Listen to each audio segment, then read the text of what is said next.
दिल्ली का Lal Qila car blast तो आपको याद ही होगा।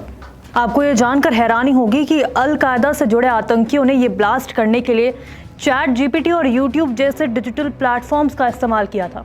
आतंकियों ने रॉकेट कैसे बनाए और मिक्सचर किस रेशियो में होना चाहिए, ये सवाल सर्च किए थे। 10 नवंबर 2025 को दिल्ली में हुए इस कार ब्लास्ट में 11 लोगों की मौत हुई थी, जबकि कई लोग इसमें घायल हो गए थे।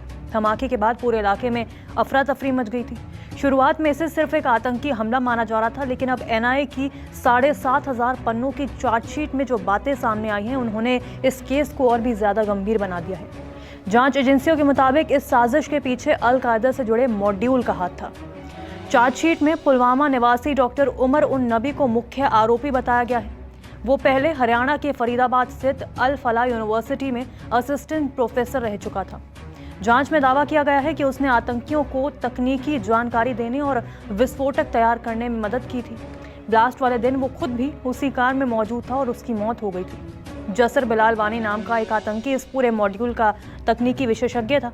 उसे AQIS यानी कि अल कायदा इन इंडियन सब कॉन्टिनेंट और अंसार गजवत उल हिंद से जुड़ा बताया गया है। जांच में सामने आया है कि वो कई बार यूनिवर्सिटी कैंपस में रुका, वहीं कथित तौर पर विस्फोटक और रॉकेट IED तैयार करने में उसने काम किया था। सबसे चौंकाने वाली बात यह रही कि जांच एजेंसियों के मुताबिक आरोपियों ने इंटरनेट पर रॉकेट कैसे बनाए और मिक्सचर किस रेशियो में तैयार किया जाए जैसे सवाल खोजे। इसके बाद उन्होंने कथित तौर पर रॉकेट IED तैयार किए और जम्मू कश्मीर के जंगलों में जाकर उनका परीक्षण किया। एनआईए ने वहां से विस्फोटक परीक्षण के अवशेष भी बरामद किए हैं। जांच में यह भी सामने आया है कि ड्रोन हमले की भी तैयारी की जा रही थी। आरोपियों ने ड्रोन की क्षमता बढ़ाने के लिए online sensor, RF transmitter, soldering kit और दूसरे इलेक्ट्रॉनिक उपकरण मंगाए थे। एजेंसियों के मुताबिक इन ड्रोन का इस्तेमाल सुरक्षा प्रतिष्ठानों को निशाना बनाने के लिए किया जाना था। चार्जशीट में दावा किया गया है कि लाल किले के पास हुए धमाके में TATP नाम के एक बेहद खतरनाक विस्फोटक का इस्तेमाल किया गया था।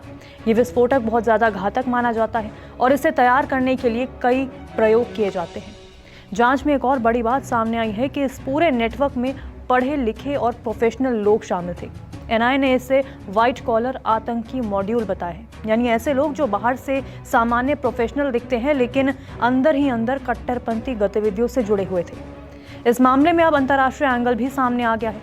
यूनाइटेड नेशन सिक्योरिटी काउंसिल यानी कि UNSC की एक रिपोर्ट में दावा किया गया कि इस हमले की जिम्मेदारी जैश-ए-मोहम्मद ने ली थी।